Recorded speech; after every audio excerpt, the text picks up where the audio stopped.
Hello दोस्तों, हमारा नाम हिमांशु ब्रह्मण्य है और आपका स्वागत है एजुकेशन अकेडमी में।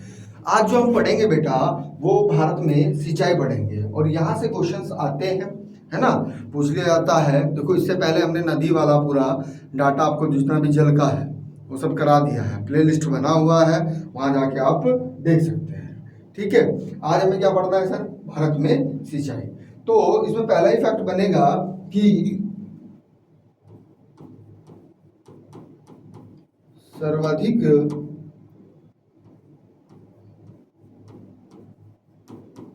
सिंचाई वाला राज्य, या इसी को कंफ्यूज करने के लिए बोलेगा सर्वाधिक सचित राज्य।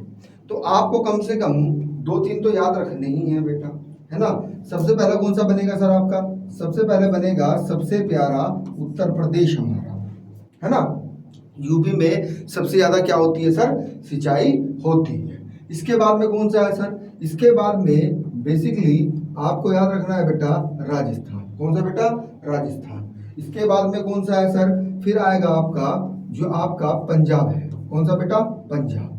पंजाब के बाद में कौन सा आएगा सर? मोस्ट इंपोर्टेंट है, याद रखना है बेटा, वो बनेगा आपका आंध्र प्रदेश। क्या बनेगा सर? आंध्रा, है ना। आंध्र प्रदेश बनेगा। अब क्वेश्चन कैसे घुमाएगा उसको समझिएगा। एग्जामिनर आपको बोल देगा कि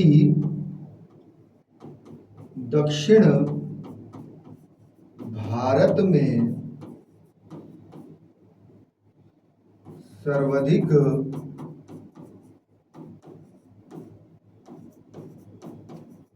सचित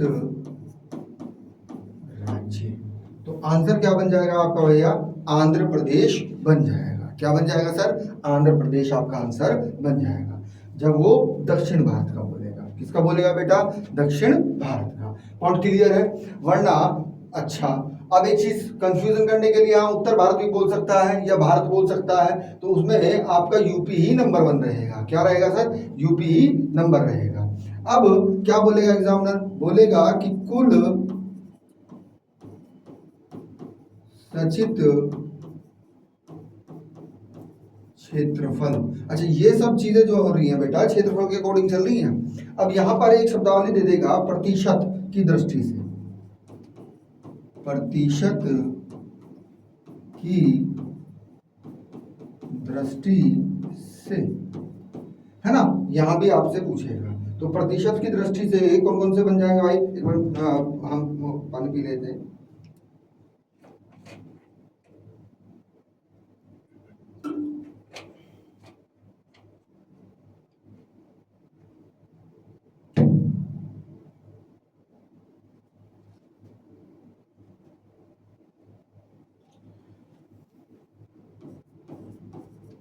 सर्वाधिक शब्दावली तब आंसर आ जाएगा जब वो प्रतिशत देगा आपको। ये जरूर याद रखना है, जब कुल सचित क्षेत्रफल प्रतिशत की दृष्टि से आपसे राज्य पूछा जाएगा बेटा, तो आपका आंसर बन जाएगा सर पंजाब। पीबी बन जाएगा बेटा। क्या बनेगा सर? पीबी, यानी कि पंजाब। क्यों? क्योंकि इसका 97% क्षेत्रफल क्या होता है सर? वहां पर कृषि होती है, सिंचाई होती है। कितने प्रतिशत पर सर? 97% क्षेत्रफल पर क्या हो रही है सर? सिंचाई हो रही है। पॉइंट क्लियर है? अब यहां पूछेगा आपसे कि सर्वाधिक असंचित राज्य, यानी कि जहां पर सिंचाई नहीं होती है, सर्वाधिक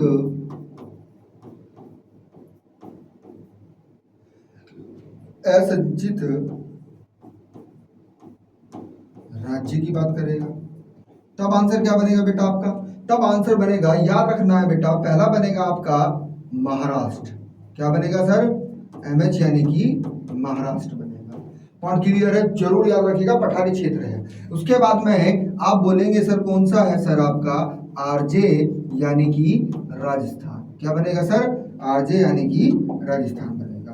पॉइंट क्लियर है? यहाँ पर कोई दिक्कत, कोई परेशानी? तो यहाँ से ये कंटेंट जरूर पूछे जाते हैं, इनको आपको नोट आउट करना है।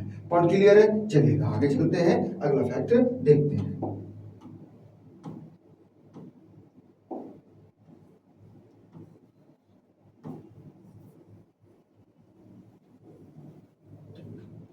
चलेगा।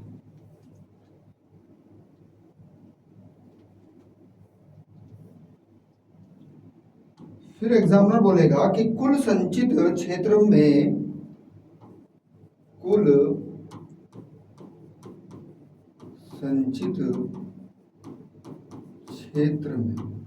संचित क्षेत्र में नहरों, है ना भाई, नहरों के द्वारा होती है, नहरों, कुआं यानी कि कुओं के द्वारा, है ना, नलकूप बोल देगा कुओं द्वारा, या बोल देगा नलकूप को ही 12 बोलते हैं, है ना, देसी भाषा में क्या बोलते हैं आप, 12, है ना, जिनको आप पंप सेट भी बोलते हैं। क्या बोलते हैं सर, पंप सेट भी बोलते हैं। और फिर बोलेगा तालाब, क्या बेटा, तालाब। तो इनके माध्यम से इनका जो योगदान है, कितना योगदान है सर, इनका जो योगदान है बेटा वो 46 से 48, कितना सर, 46 से 48 46% योगदान है। कितना है सर, 46 से 48%, 46 से 48% किसका योगदान है सर, आपका नहरों का, कुओं का, पंप सेट जिन्हें आप बोलते हैं, तालाबों का, है ना, इनका योगदान है ना। अब इनमें भी अगर हम बात करें कि सबसे पहले नंबर पे कौन सा आएगा भाई, तो नलकूप आएंगे। क्या आएंगे सर, नलकूप, जिन्हें आप पंप सेट भी बोल सकते हैं, नलकूप को, ठीक है। ये और कुओं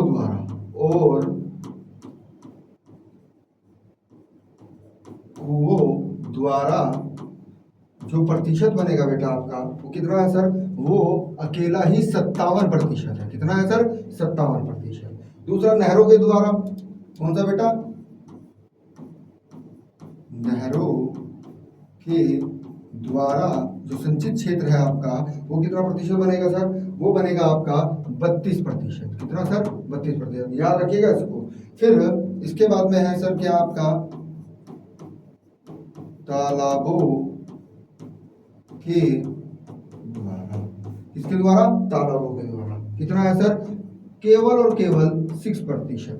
और तालाबों के द्वारा जो सिंचाई होती है बेटा, ये ध्यान रखिएगा आप, ये वास्तव में दक्षिण भारत में अधिक है ना। कहाँ पर सर, दक्षिण भारत में अधिक होती है। किसमें होती है सर, दक्षिण भारत में अधिक होती है, तालाबों के द्वारा, है ना। प्राचीन परंपरा है वहां पर ये होती है। पॉइंट क्लियर है, आ रही है बात समझ में, कोई दिक्कत कोई परेशानी, आगे चलेगा। फिर एग्जामिनर बोलेगा आपको कि नहर द्वारा सचित राज्य, जो नहरों के द्वारा जहां पर कृषि में सिंचाई होती है। तो पहले नंबर पे तो आपका उत्तर प्रदेश ही बनेगा सर। क्या बनेगा सर, उत्तर प्रदेश। दूसरे नंबर पे क्या बनेगा सर, मोस्ट इंपोर्टेंट है बेटा, राजस्थान बनेगा। क्या बनेगा सर, राजस्थान। तीसरे नंबर पे क्या बनेगा, ये आपका आंध्रा बनेगा। क्या बनेगा सर, आंध्रा बनेगा। और यहीं पर लिख लीजिएगा कि दक्षिण भारत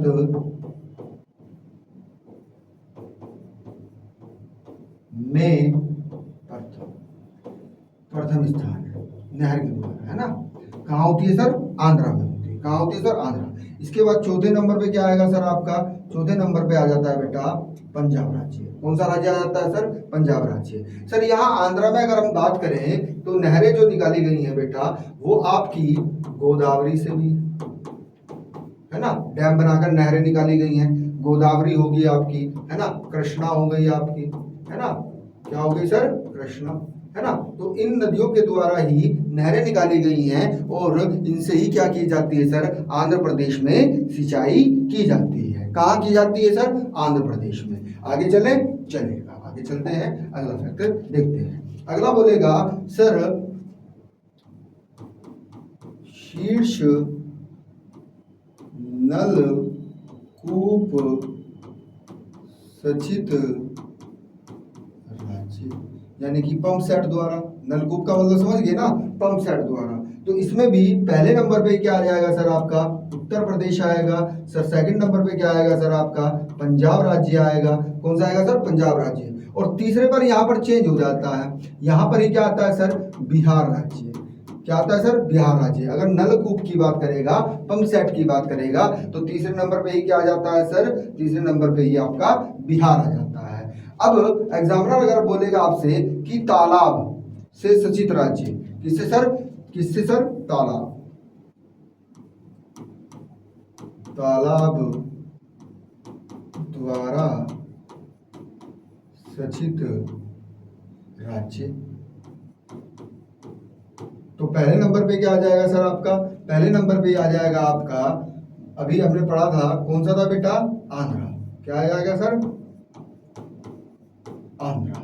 दूसरे नंबर पे कौन सा आएगा सर, दूसरे नंबर पे आएगा तमिलनाडु, क्या आएगा बेटा, तमिलनाडु आ जाएगा, क्या आएगा सर, तमिलनाडु। इसको जरूर याद रखिएगा, ये बहुत इंपॉर्टेंट है। और आंध्र प्रदेश का भी कौन सा क्षेत्र सर, सिकंदराबाद व हैदराबाद वाला क्षेत्र है ना, सिकंदराबाद व हैदराबाद वाला जो क्षेत्र है उस क्षेत्र में ज्यादा होता है, इससे सर तालाब से सिंचाई ज्यादा होता है। पॉइंट क्लियर है। अब एक क्वेश्चन ये बनता है कि भारत का जो प्रायद्वीपीय पठार है, भारत का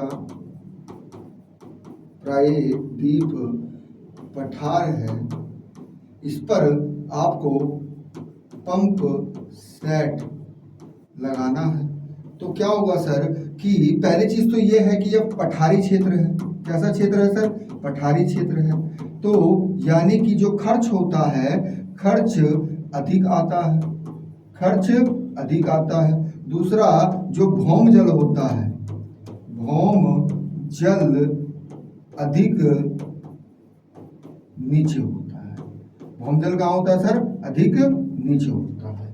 पॉइंट क्लियर है, भौम जल कहाँ होता है सर, अधिक नीचे होता है। यहाँ तक बताओ बात समझ में आया कि नहीं आया, पॉइंट क्लियर है। इसीलिए यहाँ पर प्रायद्वीपीय पठार पर क्या होता है सर, यहाँ पर तालाब से सिंचाई की परंपरा है। इसको लिख भी लीजिएगा कि दक्षिण भारत में तालाब सिंचाई की परंपरा है। किसकी परंपरा है सर, सिंचाई की परंपरा है। पॉइंट क्लियर है यहाँ तक। अब जो डाटा हम बनाएंगे बेटा, वो डाटा बहुत इंपॉर्टेंट है और उसको बार बार एग्जामिनर पूछता है, ठीक है। अब आपसे पूछेगा कि जो योजना आयोग है ने सिंचाई परियोजना को कितने भागों में बांटा है। योजना आयोग तो बंद हो गई, अब उसी के स्थान पे क्या आई है सर, 2014 में नीति आयोग आ गया था। क्या आ गया था सर, नीति आयोग, है ना। तो आपसे पूछेगा कि भारत में सिंचाई परियोजना कितनी है ना। तो आइएगा कनेक्ट करिएगा, भारत में सिंचाई परियोजना कितनी है सर, तो आप याद रखिएगा 3। कितनी है सर, 3। तीनों के नाम इंपॉर्टेंट होते हैं बेटा, बार बार पूछे जाते हैं, इनको जरूर याद रखिएगा। पहला क्या बनेगा सर, पहला बनेगा दीर्घ या वृहद सिंचाई परियोजना। क्या बनेगा सर, पहला बनेगा आपका वृहद सिंचाई परियोजना। दूसरा कौन सा बनेगा सर, दूसरा बनेगा मध्यम सिंचाई परियोजना। और तीसरा कौन सा बनेगा सर, तीसरा बनेगा आपका लघु सिंचाई परियोजना। पॉइंट क्लियर है, बात समझ में आ रही है। पहला बनेगा वृहद सिंचाई परियोजना, दूसरा बनेगा मध्यम सिंचाई परियोजना और तीसरा कौन सा बनेगा सर, लघु सिंचाई परियोजना। अब सर यहाँ से क्वेश्चन क्या क्या आएंगे, एक एक को कनेक्ट कर लेते हैं। आइएगा कनेक्ट करते हैं, देखिएगा। पहला ही हेडिंग बना लीजिएगा, वृहद सिंचाई परियोजना। क्या बनाएंगे सर आप, वृहद सिंचाई परियोजना। तो वृहद सिंचाई परियोजना में हमें की पॉइंट क्या ध्यान रखना है सर, की पॉइंट ये ध्यान रखना है 10,000 हेक्टेयर से अधिक भूमि को जो जोतेगा वही क्या कहलाएगा सर, वृहद सिंचाई परियोजना कहलाएगा, है ना। यानी कि इससे अधिक के क्षेत्रफल में क्या होगा सर, क्षेत्र में जो सिंचाई होगी बेटा, है ना, तो उसे ही आप क्या बोलेंगे, उसे ही आप बोलेंगे वृहद सिंचाई परियोजना। लेकिन यहाँ आपसे ना एग्जाम्पल पूछे जाते हैं। क्या पूछे जाएंगे सर, एग्जाम्पल। आप एक की पॉइंट और ध्यान रखिएगा, जितने भी बड़े बांध होते हैं और उनसे क्या निकाली जाती है सर, जो बड़ी नहर निकाली जाती है। क्या निकाली जाती है सर, बड़े बांध होते हैं और उनसे क्या होती है सर, बड़ी नहर निकाली जाती है ना। या फिर आप क्या करते हैं सर, जितने भी क्या है सर, बड़े बांध से जो नहरें निकाली गई हैं, जैसे हमने बात करी भागड़ा नगल परियोजना। कौन सी सर, भागड़ा नगल परियोजना। आपने जैसे नोट करी हो बगलीहार,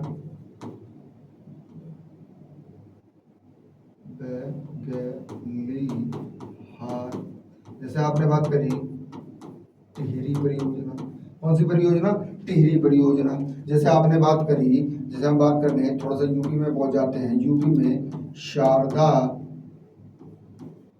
नहर की बात कर लेते हैं, है ना। जैसे उत्तर प्रदेश में सबसे बड़ी कौन सी है, शारदा नहर है। ऐसे ही भारत की सबसे बड़ी नहर कौन सी है सर, तो आपको याद रखना है सर, इंदिरा गांधी नहर परियोजना, है ना। कौन सी, इंदिरा गांधी नहर परियोजना। यहाँ तक बताइएगा, सब चीजें क्लियर हैं, क्रिस्टल क्लियर है यहाँ तक। आगे चलिएगा, आगे चलते हैं, अगला फैक्ट देखते हैं। अगला फैक्ट क्या कहता है सर, सॉरी, आइएगा। दूसरी कौन सी बनेगी सर, दूसरी, ये तो पहले थी आपकी, अब जो दूसरी बनेगी उसे ही आप क्या कहते हैं सर, उसे ही आप कहते हैं मध्यम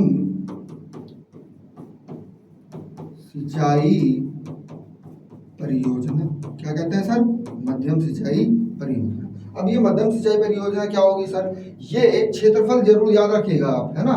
2000 हेक्टेयर, कितना सर, 2000 हेक्टेयर से अधिक और कितना सर, 10,000 हेक्टेयर से कम क्षेत्र को संचित जो करेगी बेटा, है ना, वही परियोजना क्या कहलाएगी सर, मध्यम सिंचाई परियोजना कहलाएगी। इसमें क्या होता है सर, इसमें एग्जाम्पल में लिख लीजिएगा आप, छोटी, क्या बेटा, छोटी नहर होती है। कौन सी बेटा,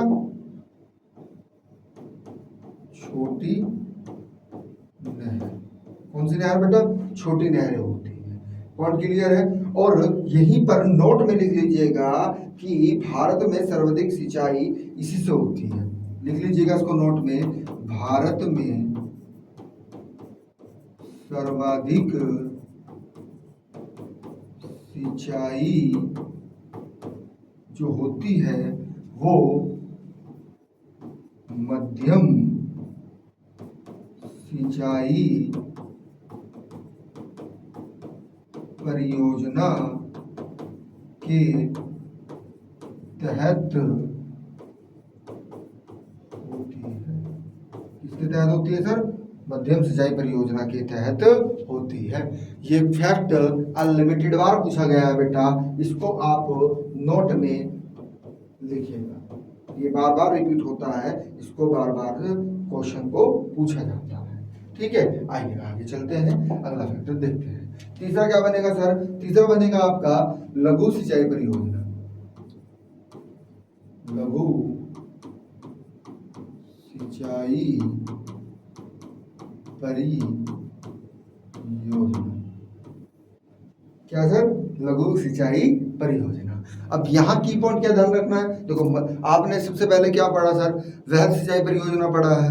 अब वृहद सिंचाई परियोजना में क्या है सर कि जहाँ पर 10,000 हेक्टेयर से अधिक की भूमि या क्षेत्रफल को क्या किया जाता है सर, संचित किया जाता है, तो किसमें आ जाता है सर, वो आपका वृहद सिंचाई परियोजना में आ जाता है। यानी कि जो बड़े बांध होते हैं, बड़ी नदियाँ होती हैं, बड़ी नहरें होती हैं, वो सब उसमें आती हैं।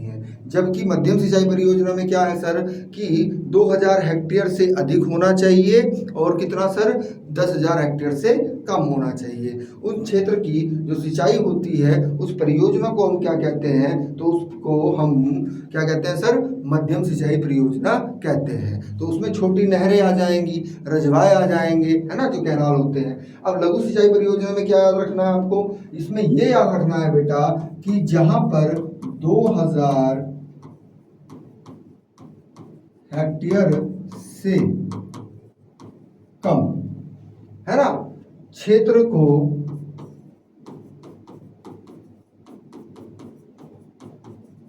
संचित किया जाता है ना। 2000 हेक्टेयर से कम भूमि को जहां पर संचित किया जाता है वो परियोजना किसके अंतर्गत आती है सर, तो वह परियोजना लघु सिंचाई परियोजना के तहत आती है। सर यहाँ के जो एग्जाम्पल बनेंगे ना बेटा वो आपके लिए इम्पोर्टेंट बनेंगे। जैसे आप कहोगे तालाब सिंचाई, कौन सी सिंचाई, तालाब सिंचाई। जैसे आप कहेंगे नल कूप, इसे ही कंफ्यूज करने के लिए दे देगा पंप सेट। क्या दे देगा सर, पंप सेट, नलकूप या पंप सेट दे देगा।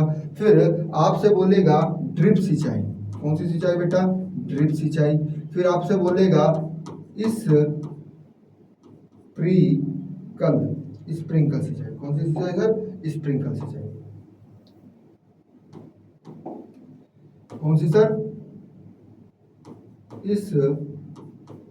स्प्रिंकल सिंचाई, है ना।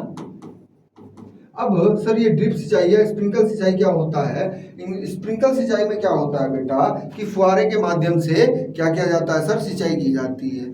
जबकि ड्रिप सिंचाई में क्या होता है कि पौधों की जड़ों में ही आपको क्या कर दिया जाता है सर, जल दे दिया जाता है। पॉइंट क्लियर है, यहाँ तक बताओ बात समझ में आया कि नहीं आया, पॉइंट क्लियर है, बात समझ में आ रही है। चलिएगा अब आपसे इसी से संबंधित एक और चैप्टर होता है बेटा, कौन सा सर, भारत में कृषि। क्या है सर, भारत में कृषि। नया हेडिंग है, हेडिंग बना लीजिएगा कि भारत में कृषि, नया चैप्टर है और ये थोड़ा बड़ा है बेटा, है ना, है ना। ये तो छोटा सा था आपका, बस इससे इतने ही क्वेश्चन आएंगे, इससे ज्यादा क्वेश्चन नहीं आते हैं भारत की सिंचाई में। फिर आपका क्या बनेगा सर, भारत में कृषि। तो यहाँ से क्वेश्चन ज्यादा आते हैं, यहाँ से क्वेश्चन ज्यादा आते हैं। आपसे क्वेश्चन पहला ही कुछ चीजें नोट में लिखिएगा, कुछ चीजें नोट में लिखिएगा बेटा। ये लिखिएगा कि पश्चिमी घाट पर्वत पर, कहाँ सर, पश्चिमी घाट पर्वत क्षेत्र, है ना, जो पश्चिमी घाट पर्वत है आपका, वहां पर जो इस जंगल को जलाकर, इसको सर जंगल को जलाकर, है ना, इसको कनेक्ट करिएगा, इसको सर जंगल को जलाकर, या एग्जामिनर बोल देगा जंगल को जलाकर, है ना। अब ये थोड़ा समझिए पहले, ये क्या करते हैं, आदिवासी लोग करते हैं कि उस जंगल को जला दिया है तो उस राख में खेती करते हैं। अब वहां से तो खत्म हो गया, कुछ समय बाद क्या करते हैं सर, वो आगे गए, उस जंगल को जलाया, फिर वहां पर क्या किया सर, कृषि करना शुरू कर दिया। फिर उससे आगे गए, है ना, फिर अगले को जलाया। तो इसी को हम क्या कहते हैं सर, कभी कभी कंफ्यूज करने के लिए स्थानांतरण कृषि शब्दावली का भी प्रयोग कर लेता है एग्जामिनर, है ना। क्या सर, स्थानांतरण कृषि। तो जो पश्चिमी घाट में स्थानांतरण कृषि होती है उसी कृषि को हम क्या कहते हैं सर, मोस्ट इंपोर्टेंट है बेटा, कुमारी कृषि। क्या नाम दिया सर उसको, कुमारी कृषि। क्या नाम दिया सर, कुमारी कृषि नाम दिया है। यहाँ तक बताइएगा बात समझ में आया कि नहीं आया। अब आपसे पूछेगा कि जो श्रम शक्ति है ना, दूसरा पॉइंट करिएगा, श्रम शक्ति की बात करेगा एग्जाम में कि श्रम शक्ति के अकॉर्डिंग अगर हम बात करें कि कुल आबादी कृषि करती है तो आंसर आपका ध्यान रखिएगा कितना बन जाएगा सर, 54%। जनसंख्या हमारी अभी भी किस पर सर? कृषि पर आधारित है। किस पर आधारित है सर? कृषि पर। क्यों सर? देखिएगा, आपने क्या किया सर, जितना भी गत्ता मिल होता है ना, तो वो लकड़ियों के लुगदी से बनता है ना। जितना भी आपका शुगर मिल होता है वो सब गन्ने से आता है ना। तो यहाँ पर जितना भी कपड़ा बन रहा है सर, वो किससे आता है? सेलुलोज से आता है। तो सब क्या करते हैं सर? कृषि करते हैं। कृषि के माध्यम से ही क्या होता है सर? आप व्यापार करते हैं। पॉइंट क्लियर है? आ रही है बात समझ में? चलेगा, आगे चलते हैं, अगला फैक्टर देखते हैं। अब आपसे एग्जामिनर क्वेश्चन पूछेगा कि भारत में जलवायु, है ना, भारत में कृषि जलवायु प्रादेशिक क्षेत्र या प्रदेश पूछ लेगा। प्रादेशिक क्षेत्र बोल देगा या क्या बोलेगा सर? प्रदेश बोलेगा। तो आंसर यहाँ पर ध्यान रखिएगा आप, क्या बनेगा सर? 15, है ना। 15 प्रादेशिक क्षेत्र जलवायु वाले कृषि के लिए पाए जाते हैं। कहाँ पर सर? भारत में। यहाँ तक बताओ बात समझ में आया कि नहीं आया? पॉइंट क्लियर है? सब क्रिस्टल क्लियर है? आइएगा तो नोट में चलिए। तीसरा फैक्ट था, चौथा फैक्ट नोट में करिएगा बेटा। हेडिंग बनाइएगा गेहूं। क्या सर? गेहूं। गेहूं हेडिंग बनाइएगा। ये कब बोया जाता है सर? बोया कब जाता है? कोई बता सकता है हमें? कमेंट सेक्शन में बताइएगा कि ये कब बोया जाता है। कमेंट सेक्शन में बताइएगा आप कि ये कब बोया जाता है। ठीक है।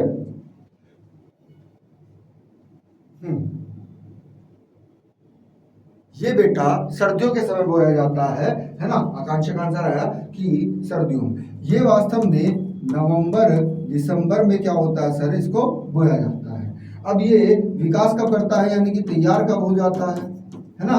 तो ये वास्तव में जब तैयार होता है, ये फरवरी और मार्च में क्या होता है सर? तैयार हो जाता है। लेकिन सर इसकी जो कटाई होती है वो हम कब करते हैं? पूर्णतः कब पकता है? तो इसकी जो कटाई होती है बेटा, वो मई या जून के महीने में इसकी कटाई होती है ना। ये क्वेश्चन इंपॉर्टेंट है बेटा, इसको जरूर आप ध्यान रखेंगे। अब यहाँ पर एक क्वेश्चन और बन जाएगा कि जो गेहूं है सर, ये कैसा पौधा है जब ये सर्दियों में लगाया जा रहा है? किसमें सर? सर्दियों में। यानी कि इसको नवंबर में क्या होता है सर? अक्टूबर नवंबर में आपने देखा होगा, न तो इतनी सर्दी होती है न ही इतनी गर्मी होती है। तो ये एक प्रकार का कैसा पौधा होता है सर? शीतोष्ण फसल है। क्या है सर? शीतोष्ण फसल। अब शीतोष्ण का मतलब क्या है सर? शीत प्लस उष्ण से मिलकर बना है। शीत माने क्या होता है बेटा? शीत माने होता है ठंडी, और उष्ण माने क्या होता है सर? गर्म। यानी कि न तो ज्यादा गर्मी है और न ही ज्यादा ठंडी है। पॉइंट क्लियर है? अगला चौथा फैक्ट करिएगा। चौथे के बाद में पांचवा नोट भी चलना है अभी, धान। अब आप कहेंगे सर ये धान क्या होता है? यानी कि चावल पर जब तक छिलका रहेगा, किस पर सर? चावल पर जब तक छिलका रहेगा तो वो धान कहलाता है। जैसे ही धान पे से क्या होता है सर? छिलका उतर जाता है तो उसे ही आप क्या कहते हैं सर? उसे ही आप धान, सॉरी, चावल कहते हैं, जब छिलका उतर गया है ना। अब यहाँ पर क्या क्वेश्चन बनेगा सर? ये कैसी फसल है? देखो, एक धान ही ऐसी फसल होती है जिसे सर्वाधिक किसकी आवश्यकता पड़ती है सर? जिसे सर्वाधिक पानी की आवश्यकता पड़ती है। पॉइंट क्लियर है? सर्वाधिक पानी की आवश्यकता किसको पड़ती है सर? धान को। पॉइंट क्लियर है? अब धान एक ऐसी फसल होती है जो 2 बार रोपी जाती है। कितनी बार भाई? 2 बार। क्यों? क्योंकि सर एक बार तो आपने बीज छिड़क दिया है, पानी लपालप भर गया है खेत में, है ना। जब पानी लपालप भर गया है खेत में, उसके बाद में क्या हो जाता है? जब वो इतना हो जाता है ना, इतना उसकी पौध तैयार हो जाती है ना, तो उसको क्या कर दिया जाता है? निकाल लिया जाता है। उसके बाद में फिर खेत में दोबारा से लपालप पानी भरा जाता है और फिर क्या करते हैं सर? पौध को लगाते हैं। तो यानी कि 2 बार आप उससे रोप रहे हैं कि नहीं रोप रहे हैं? रोपने का मतलब लगाना, रोपण करना, है ना। तो यहाँ पर ध्यान रखना है आपको कि ये मानसून काल की फसल है बेटा। किसकी फसल है सर? मानसून काल की फसल है ना। अब भारत में मानसून आता कब है सर? उसी से ही आइडिया लगा लेंगे आप, है ना। तो यहाँ पर समझिएगा कि जून जुलाई में आप लगा रहे हैं इसको, है ना। जून जुलाई में इसको लगा रहे हैं। ये वृद्धि कब करता है सर? तो ये अक्टूबर माह में क्या करता है सर? वृद्धि करता है। किस माह में सर? अक्टूबर के माह में ये क्या करता है सर? वृद्धि करता है। तो यहाँ पर मानसून काल की फसल बोल देगा, या कंफ्यूज करने के लिए गर्मी हो रही है ना बेटा उस समय, तो उष्ण कटिबंधीय क्या बोल देगा सर? उष्ण कटिबंधीय पौधा है। उष्ण कटिबंधीय पौधा है। क्या है सर? उष्ण कटिबंधीय ये पौधा होता है। पॉइंट क्लियर है? क्योंकि यहाँ पर गर्मी की ज्यादा आवश्यकता इसको होती है। पॉइंट क्लियर है? आ रही है बात समझ में? चलिए आगे चलते हैं। इसका स्क्रीनशॉट लेना है तो आप ले सकते हैं। इसका स्क्रीनशॉट लेना है तो आप ले सकते हैं। आइए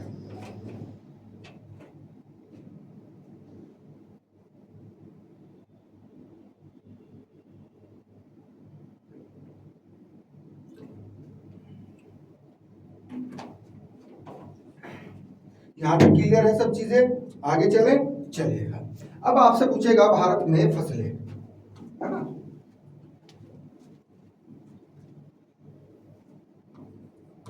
भारत में ऋतु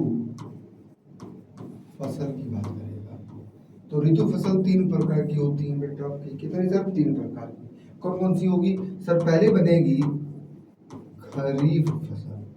कौन सी फसल? खरीफ फसल। दूसरी बनेगी मोस्ट मोस्ट इंपॉर्टेंट रबी फसल। कौन सी सर? रबी फसल। और तीसरी बनेगी सर आपकी कौन सी सर? जायद। कौन सी बनेगी सर? जायद फसल। आइए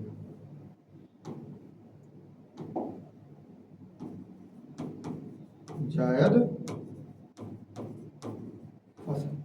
तो यहां पर अब आप कोई पहला ही हेडिंग बना लीजिएगा। कौन सी सर? खरीफ फसल,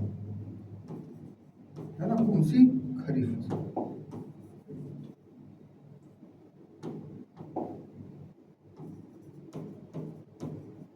ठीक, खरीफ फसल। अब सर खरीफ फसल जो होती है, यहाँ पर आप की पॉइंट ये याद रखिएगा, ये मानसूनी फसल होती है। यानी कि ये मानसून काल की फसल होती है। भाई अभी मानसून चल रहा है ना, बारिश हो रहा है ना? तो जितनी भी खरीफ फसल होती हैं सर, वो कैसी होती हैं सर? मानसून काल की फसल होती है। यानी कि अगर हम बात करें तो इनको वास्तव में जून जुलाई में बोया जाता है, और इनकी जो कटाई होती है बेटा, वो अक्टूबर और नवंबर के महीने में इसकी कटाई हो जाती है ना?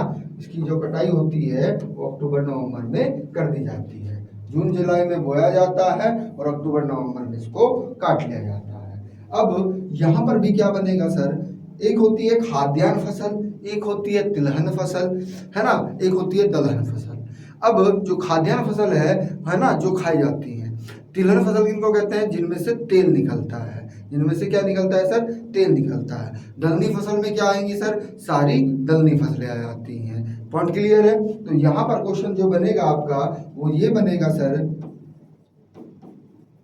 खाद्यान्न फसल इसमें कौन कौन सी आएंगी सर? तो खाद्यान्न इसमें ध्यान रखिएगा, इसी में आपका धान आ जाता है। क्या आ जाता है सर?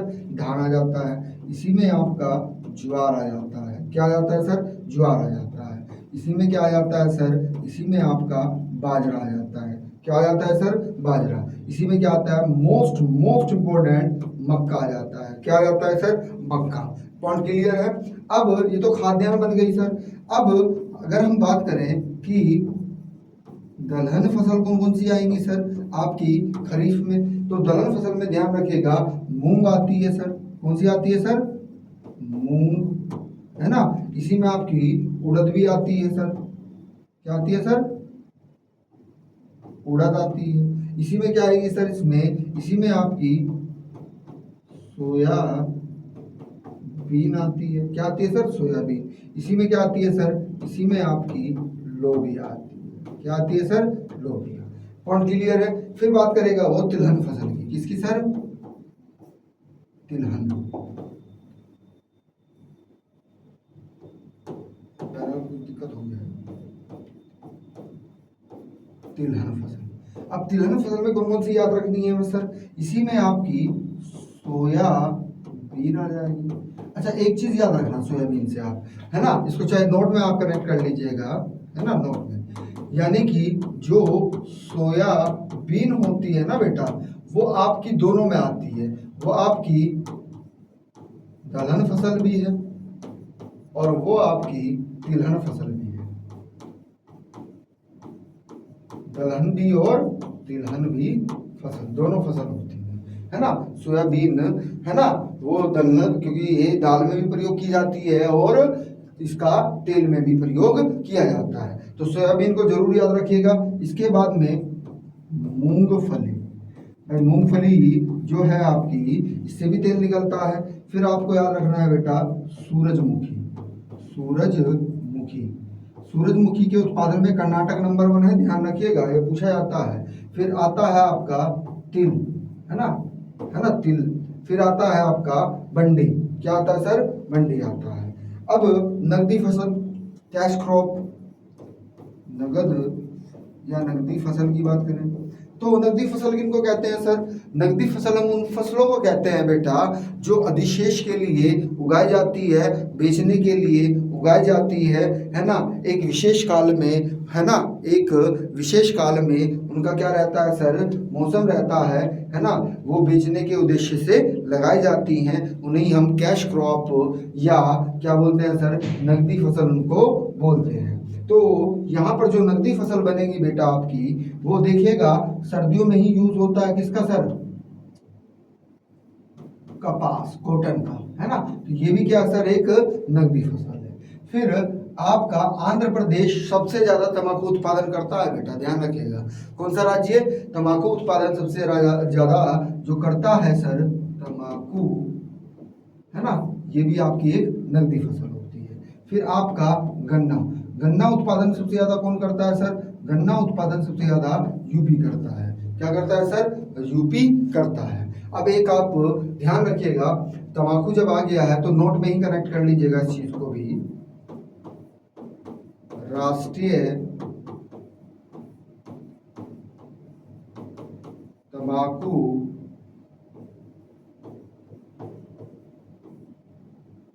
अनुसाधन संस्थान कहाँ है सर? ये तो ये आपके आंध्र प्रदेश के राजमुंद्री में है। कहाँ है सर? राजमुंद्री में। अब आप हमें बताइएगा कि कमेंट सेक्शन में एक आंसर दीजिएगा कि राजमुंद्री में कौन सी नदी अपना डेल्टा बनाती है? आंध्र प्रदेश के राजमुंद्री में कौन सी नदी अपना डेल्टा बनाती है? ये आपको कमेंट सेक्शन में हमें आंसर देना है। पॉइंट क्लियर है? तो इनको जरूर याद रखिएगा बेटा, है ना। देखो, एक तो आपसे ये क्वेश्चन बहुत पूछा जाता है कि कृषि, इसे ही लैंग्वेज चेंज करके बोल देगा कि भारत में कृषि जलवायु प्रादेशिक क्षेत्र कितने हैं? तो ध्यान रखिएगा बेटा आपको कि 15 है। कितने हैं सर? 15 है। एक क्वेश्चन ये पूछा जाता है सर कि आपसे धान के बारे में, इसको भी जरूर ध्यान रखिएगा कि सर्वाधिक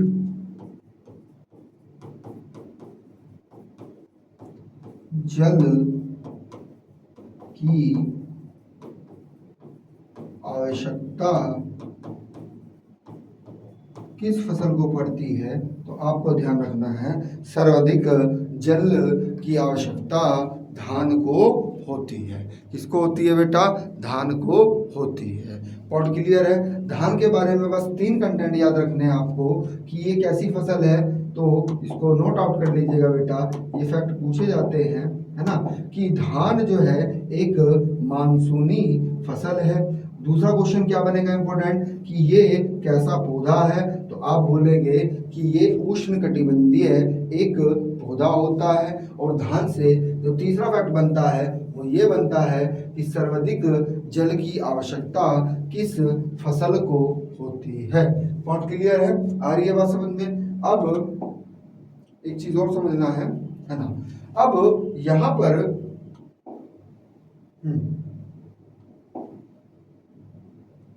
देखो आपसे एक मिनट,